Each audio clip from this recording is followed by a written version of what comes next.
بھی آندے نے جی چشتی اپنیاں دے خلاف بول دے نے، چشتی اپنیاں دے خلاف بول دے نے، چشتیاں سنیاں دے خلاف بول دے نے۔ میں کہہ چلیا میرے بزرگاں نے فرمایا ساڈا اپنا کوئی نہیں، ساڈا اپنا اوہی ہے جڑا نبی دی شریعت نال ہے، جیڑا میرے آقا علیہ الصلوۃ والسلام دی شریعت تو دور ہے او ساڈا نہیں۔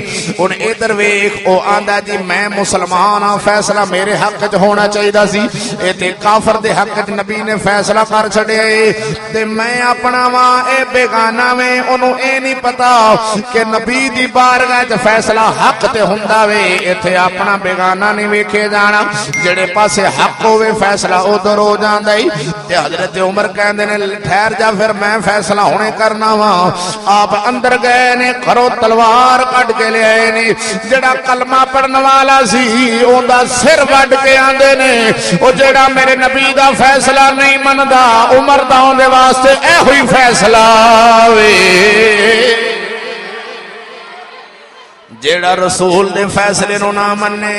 حضرت عمر دا فیصلہ اے وے اون دے واسطے اوندا سر وڈ دتا گیا ہے۔ ہن ادھر ویکھ رولا پے گیا، رولا پے گیا، کافر چلے گئی۔ کلمہ پڑھن والے میرے نبی دی بارگاہ دے اندر جا کے عرض کردے نے یا رسول اللہ اپنی شریعت دے اندر جڑا مسلمان نو قتل کر دے وے اون دی کی سزا ہے؟ میرے آقا فرمایا جڑا نا حق مسلمان نو قتل کرے اون دی سزا قتل ہے۔ وہ جڑا بندہ قتل ہویا سی جنوں حضرت عمر پاک نے جندا سر وڈیا سی، اون دی برادری والے بندے میری سرکار دی بارگاہ چلے گئے، جا کے عرض کردے نے یا رسول اللہ جڑا اسلام دے اندر کسے نو قتل کر دے مسلمان نو قتل کرے اون دی سزا کی؟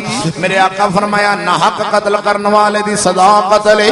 تے آندے نے پھر بلاؤ نا عمر نو اونوں قتل کر دیو، کیوں اونے ایک مسلمان دا سر وڈ چھڈیا، ناحق سر وڈ چھڈیا، کوئی مقصد بھی نہیں، بغیر مقصد دے سر وڈ چھڑے۔ میرے آقا علیہ الصلوۃ والسلام دے کول آ گئے حضرت فاروق اعظم سرکار نے جدو عرض کیتی سونیا اس بندے نے تہاڈا فیصلہ قبول نہیں سی کیتا کہ میرے ایمان نے پھر ایندے واسطے یہی فیصلہ کیتا وے۔